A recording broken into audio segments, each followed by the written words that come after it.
Assalamualaikum warahmatullahi wabarakatuh. Saya Lucinda Tirainsani dari Fakultas Ekonomi dan Bisnis, jurusan Manajemen Universitas Mercubuana. Saya akan mempresentasikan mengenai pengembangan bahasa Indonesia di era revolusi 4.0. Berikut saya paparkan latar belakang yang menjadi dasar dalam pembahasan materi ini. Pada saat ini kita dihadapkan oleh era revolusi industri 4.0 yang menyuguhkan berbagai macam teknologi untuk mempermudah hidup manusia. Pada revolusi industri 4.0, jarak bukanlah suatu permasalahan, bahkan dapat menembus batas-batas negara. Komunikasi dan informasi terbaru dapat kita peroleh dengan cepat. Perkembangan semakin pesat tanpa terkecuali di segala bidang apapun, baik dalam bidang politik, ekonomi, kesehatan, pendidikan, hingga kebahasaan. Kita bisa mengambil jutaan buku, jurnal internasional, majalah, koran, artikel, dan sebagainya dalam suatu aplikasi, Klona Bahasa. Namun para ahli bahasa menamakannya Korpus Indonesia. Berbagai negara sudah mengembangkan ini sampai dengan 150 juta kosakata. Mengapa kita tidak mempercepat? Kosakata bahasa resmi PBB yang terdiri atas 6 bahasa tersebut sudah sangat luar biasa banyaknya. Seandainya kosakata tersebut saling silang dimuat dalam kamus besar, hal itu akan mempercepat dan memperkaya kosakata bahasa Indonesia. Dunia mengalami disrupsi, tetapi era ini, era revolusi industri 4.0 juga menyediakan berbagai kemungkinan, antara lain terhubungnya jutaan manusia melalui perangkat bergerak, adanya daya proses yang sangat cepat dan masif, adanya kemampuan penyimpanan yang hampir tak terbatas, adanya akses pengetahuan, hiburan, bisnis, edukasi yang hampir tak terbatas, terjadinya berbagai terobosan baru yang sangat luas. Wells and Pfizer menyatakan bahwa revolusi industri 4.0 berdampak pada berkembangnya berbagai bidang sebagai konsekuensi dari adanya penemuan teknologi terbaru, seperti desain perangkat lunak tertentu. Schwab menambahkan bahwa dampak tersebut terjadi pada semua aspek, bukan hanya apa yang kita kerjakan, melalui juga siapa diri kita. Bahasa, termasuk di dalamnya, merupakan aspek yang berkenaan dengan identitas diri kita. Selanjutnya, saya akan paparkan sejarah terkait dengan pengembangan bahasa Indonesia di revolusi 4.0. Beberapa waktu lalu, para ilmuwan di pusat penelitian di Almaden telah berhasil menjalankan kalkulasi komputer kuantrum yang paling rumit hingga saat ini. Mereka berhasil membuat 1000 triliun molekul yang didesain khusus dalam sebuah tabung menjadi sebuah komputer kuantum 7 qubit yang mampu memecahkan sebuah versi sederhana perhitungan matematika yang merupakan inti dari banyak di antara sistem kriptografis pengamanan data. Hal itu memberi peluang akan terjadinya pengklonan berbagai objek ilmu pengetahuan, tidak terkecuali dalam pengembangan bahasa, khususnya pengayaan kosakata. Oleh karena itu, diperlukan pemikiran baru, yaitu pengembangan pengklonan kosakata dari bahasa resmi yang digunakan Perserikatan Bangsa-Bangsa atau PBB, yaitu Tionghoa, Inggris, Prancis, Rusia, Arab, dan Spanyol, ke dalam bahasa Indonesia. Ini akan menjadi lompatan baru dalam kosakata bahasa Indonesia dengan aplikasi baru berkecepatan komputasi kuantum seperti di atas. Perlu adanya terobosan eksperimentasi, ahli teknologi informasi perlu diajak berpikir untuk merancang dan menangkap miliaran kosakata yang melayang di dunia cyber ini. Bagaimana kosakata yang melayang tersebut dapat ditangkap melalui aplikasi tertentu? Pengembangan bahasa perlu diarahkan ke berbagai aplikasi baru. Ini merupakan sebuah pemikiran di era revolusi industri 4.0. Saya lanjutkan ke materi pembahasan yang menjadi pokok inti pada materi ini sebagai berikut. Apa hubungannya dengan bahasa? Menarik untuk dibahas. Bahasa adalah aksentuasi pemikiran dalam wujud kata dan kalimat. Makin kompleks pemikiran yang ada, Makin kompleks juga aksentuasi kata atau kalimat yang akan digunakan dalam menyatakan pemikiran tersebut. Berbagai penemuan baru membutuhkan kosakata baru dalam menguraikannya. Oleh karena itu, bahasa mempunyai fungsi intrinsik sebagai suatu sistem pengacuan yang menghubungkan dunia konsep dengan lambang verbal. Demikian pula, bahasa memiliki fungsi sosial yang sifatnya komunikatif, ekspresif, dan integratif. Walaupun diakui bahwa fungsi komunikatif itu merupakan fungsi sosial bahasa yang primer, pada hakikatnya bahasa adalah aksentuasi pemikiran dalam simbol dan lambang bunyi. Pemikiran yang tak terbatas perlu dijelaskan dalam bahasa yang kaya akan makna. Perkembangan internet pada era revolusi 4.0 dapat mempercepat adanya peminjaman kosakata dari bahasa lain. G. N. Hayes menyatakan bahwa media digital dengan cepat memengaruhi penggunaan bahasa yang bervariasi antaragam, formal dan informal, small talk and big talk, social bonding and social distance. Namun, untuk benar-benar mengetahui arti dari suatu kosakata, seseorang harus memiliki pengalaman terhadap kata tersebut.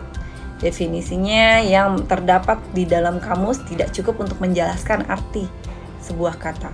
Ditambah lagi, suatu individu dengan individu lainnya dapat memiliki pengalaman yang berbeda terhadap suatu kata.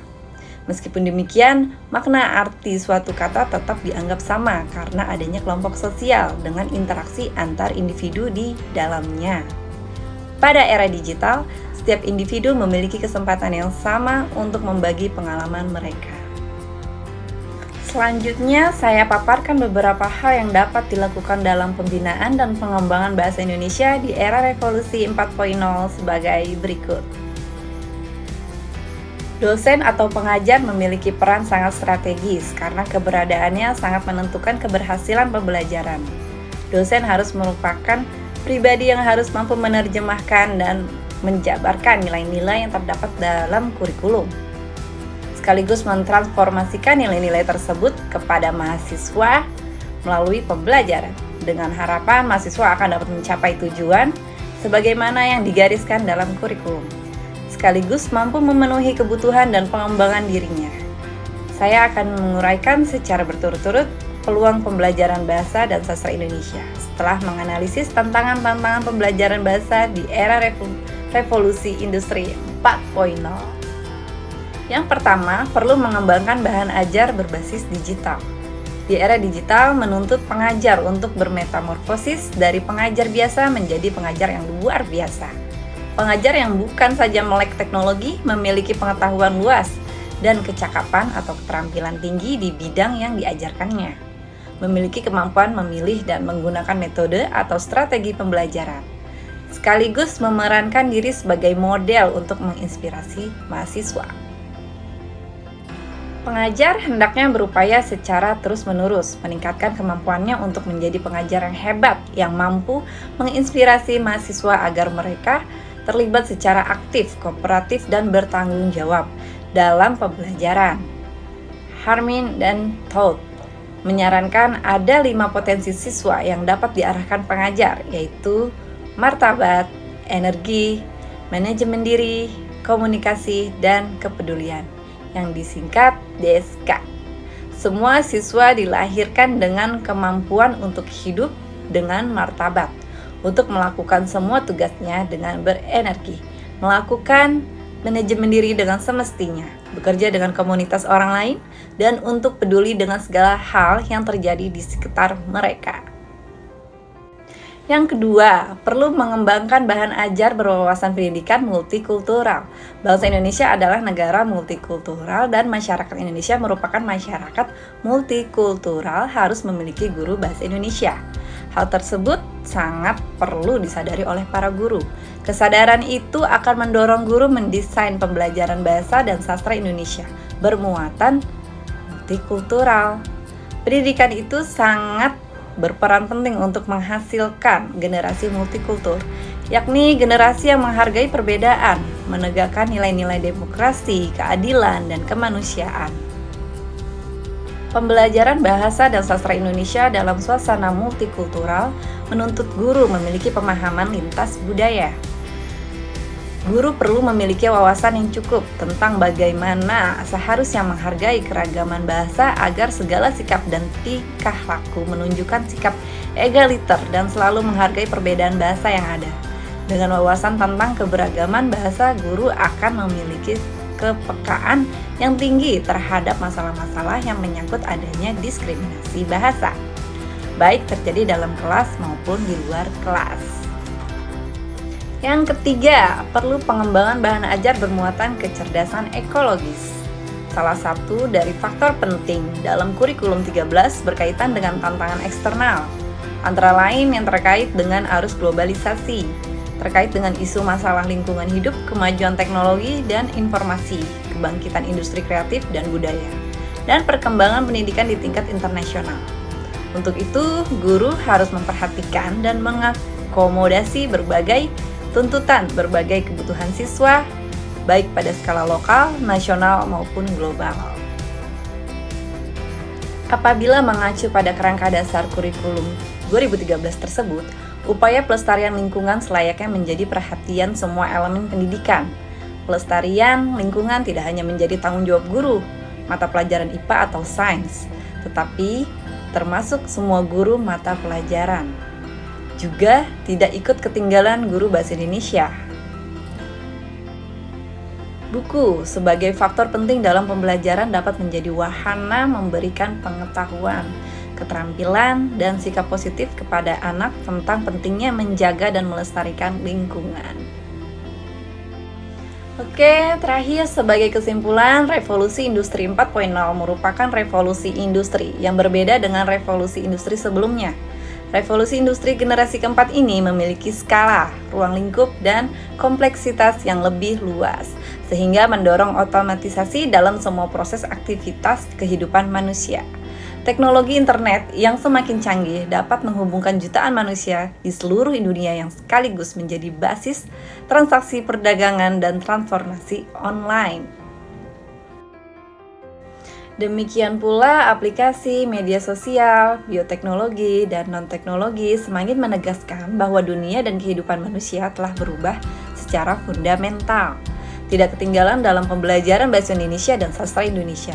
Adapun tantangan dan peluang pembelajaran bahasa Indonesia dan sastra Indonesia di era revolusi industri 4.0 yaitu membangun atmosfer pembelajaran yang menantang.